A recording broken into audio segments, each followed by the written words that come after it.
Ladies and gentlemen, good morning. It is another fine day here in Kisumu. The weather is fantastic. I am also fine. It is also my hope and prayer that this video is going to find you guys in good health. Maybe you could let me know the county or the country you are watching the video from. And I'm going to take a few minutes just before heading to church to respond to your comments. So please just let me know where you are watching the video from. When President Uhuru Kenyatta and Raila Odinga entered into the handshake in March of 2018 after the bitterly contested general election, very few Kenyans had imagined that that handshake was actually going to culminate into a Raila Odinga and Martha Karua presidential ticket in 2022. In fact, most people even believed that that handshake was not going to last for 1 year. But President Uhuru Kenyatta and Raila Odinga proved their detractors wrong. But one thing they never signaled was the possibility of that handshake leading to Martha Karua and Raila Odinga ticket. And many Kenyans have been asking themselves several questions. One of them was, why would President Uhuru Kenyatta pick on Martha Karua as Raila Odinga's running mate? Because when it became very clear that Uhuru Kenyatta and Raila Odinga were going to approach this election as a team, an agreement was penned. And in that agreement, it stated very clearly that the ODM party of Raila Odinga was going to produce the presidential candidate, and that President Uhuru Kenyatta's party, Jubilee, was going to produce the running mate. And they were also going to produce the gubernatorial candidate for Nairobi. You remember how ODM supporters felt very bad when Tim Wanyonyi was actually locked out of the Nairobi gubernatorial seat. But for those who have been following the channel, I always maintained that Nairobi was going to be discussed at the national table. So the fact that Uhuru was going to produce, or Uhuru's party, Jubilee Party, was going to produce a running mate meant that the list was narrowed down. But Martha Karua was nowhere in the picture because Martha Karua was not even a member of Jubilee Party. So the question is, why did President Uhuru Kenyatta choose on Martha Karua? Yesterday, President Uhuru Kenyatta gave some reasons why he chose Martha Karua. But I think the president left out the main reasons why he chose Martha Karua over the rest. And I'm going to explain in this video. Because remember, Martha Karua and Uhuru Kenyatta fell out bitterly after the 2007 general election. President Uhuru Kenyatta was appointed by Moi Kibaki as the Deputy Prime Minister of the Republic of Kenya and also the Minister for Finance. Martha Karua was very bitter because Martha Karua believed that she had actually sacrificed a lot for Kibaki, having stood strong. But Kibaki ended up with Uhuru Kenyatta. So Martha Karua and Uhuru Kenyatta have never been on the same political side since that time. You also know that even the recently concluded failed BBI project, Martha Karua was on the other side. President Uhuru Kenyatta took the issue of BBI personally, but Martha Karua opposed it. Martha Karua is actually one of the people who opposed BBI and even went to court. But President Uhuru Kenyatta, despite all those, still decided to have Martha Karua as Raila Odinga's running mate. Why do you think President Uhuru Kenyatta settled on Martha Karua? Number one, I think President Uhuru Kenyatta settled on Martha Karua because of his need and desire to stop Ruto. If there's one thing President Uhuru Kenyatta is keen on, is stopping William Ruto. So how do you stop William Ruto? You stop William Ruto through votes. So President Uhuru Kenyatta looked at the mountain because he figured out, Uhuru Kenyatta has contested for the presidency before. He understands the dynamics. And you also know why he was declared the president. So his focus was on the mountain. So President Uhuru Kenyatta looked at the options available to him from the mountain. And all indications indicated that Martha Karua was the best bet to deliver the numbers. And indeed, if you compared the nomination of Martha Karua as Raila Odinga's running mate to that of Rigathi Gachagua as William Ruto's running mate, the truth of the matter is that Martha Karua's choice added more value to Raila Odinga. So Uhuru Kenyatta is actually keen on ensuring that William Ruto is defeated. And that meant that he was even willing to sacrifice members of his party to go outside and fish for Martha Karua. He had several options. There was the option of Sabina Chege. There was the option of Peter Munya. In fact, Peter Munya was emerging very strongly. There was the option of Peter Kenneth. Remember the Muranga factor as far as Mount Kenya Politics is concerned. And there were several others, including Mutahi Kagwe was being mentioned and others. But the president still settled on Martha Karua. Why? Because he wants William Ruto to be defeated. As we speak today, Kirinyaga is already tilting in favor of Karua Raila team ticket. Kiambu, I'm sure Uhuru is so sure of getting 40%. Then you go to Meru, because Peter Munya is still there, at least they are in the range of 40, and that's what Uhuru Kenyatta wanted. So that's number one. They need to stop Ruto, and the only person to help him sort out Ruto is Martha Karua.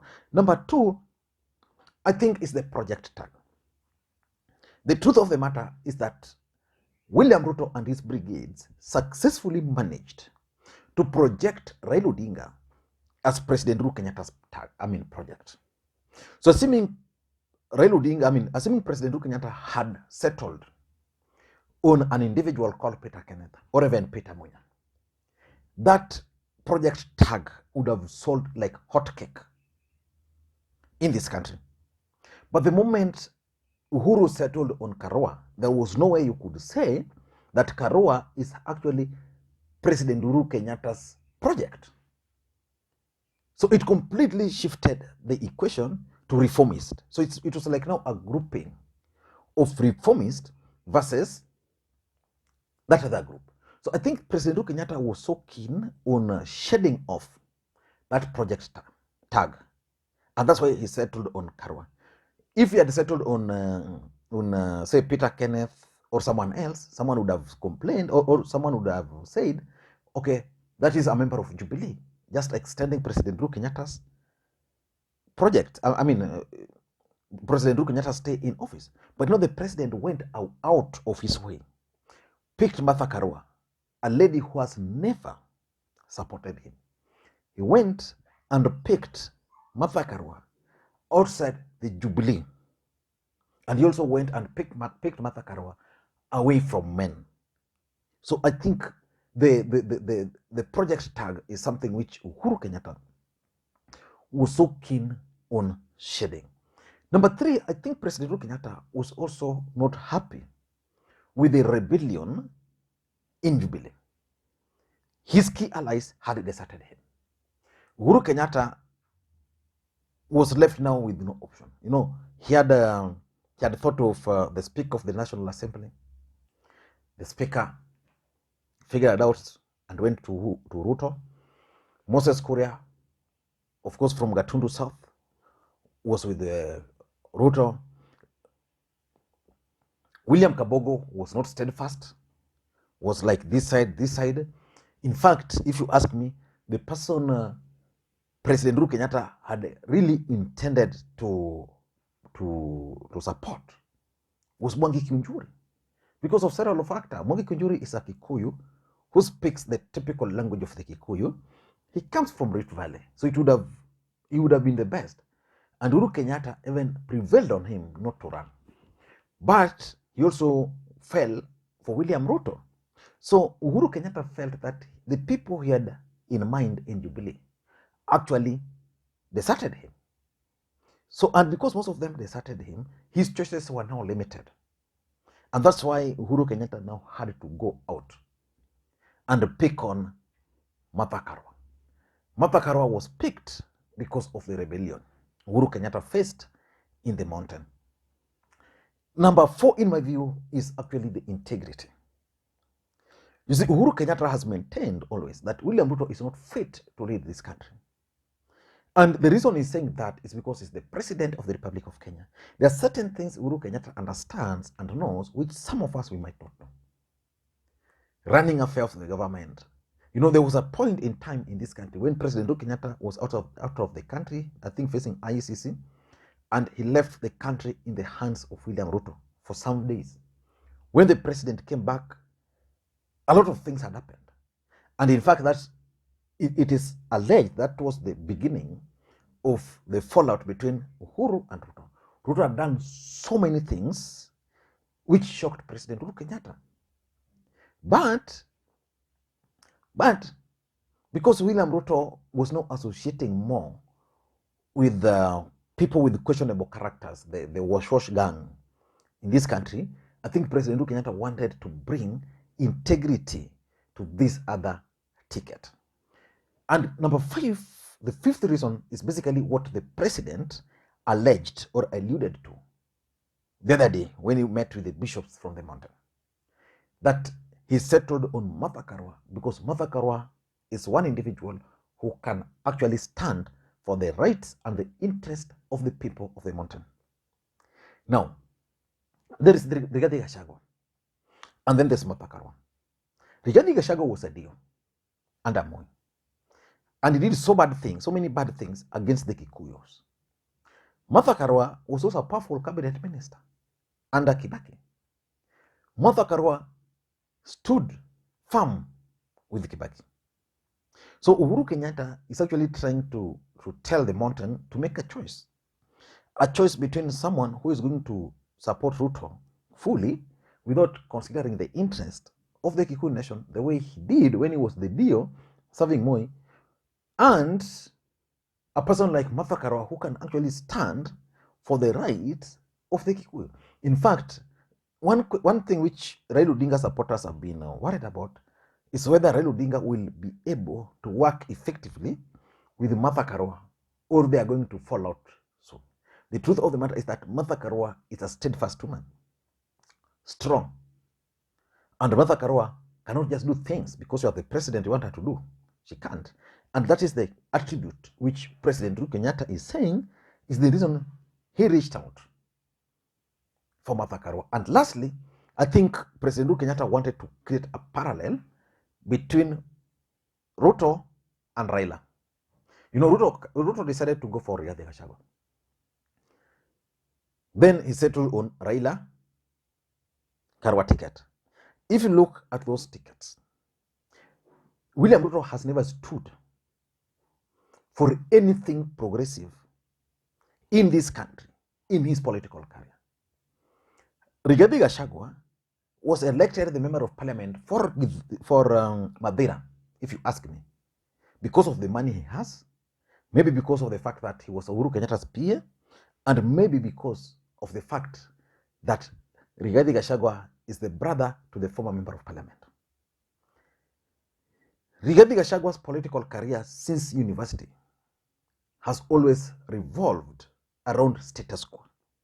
So when Ruto picked on Rigathi, there was no option for Uhuru to persuade Martha Karua to join Raila Odinga, so that ticket can actually be parallel.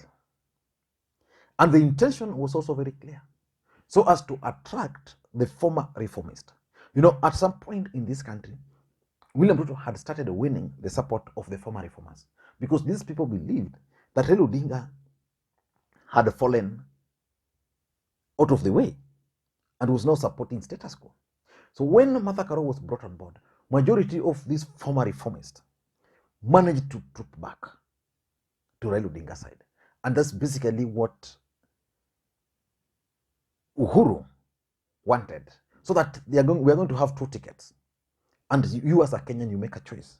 A ticket between Ruto Rigathi and their history, and Raila Karua and Raila Odinga and their history. And in fact, because of that ticket, when William Ruto talked or launched his manifesto, William Ruto never mentioned the word corruption. You know, you launch a manifesto of a country, and you know one of the biggest problems the country is facing is corruption. You never mentioned corruption. That was the reason. Because there's no way William Ruto can talk or mention corruption in his manifesto without Kenyans poking holes in his history and Rigathi Gachagua.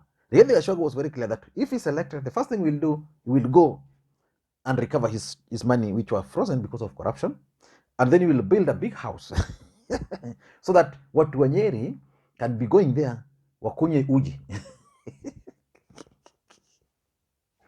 Guys, it's time for me to head to church, but I'm going to take another 1 hour just to read your comments. So please, may you start dropping those comments. Thank you guys, and please may you have a good day. Bye-bye.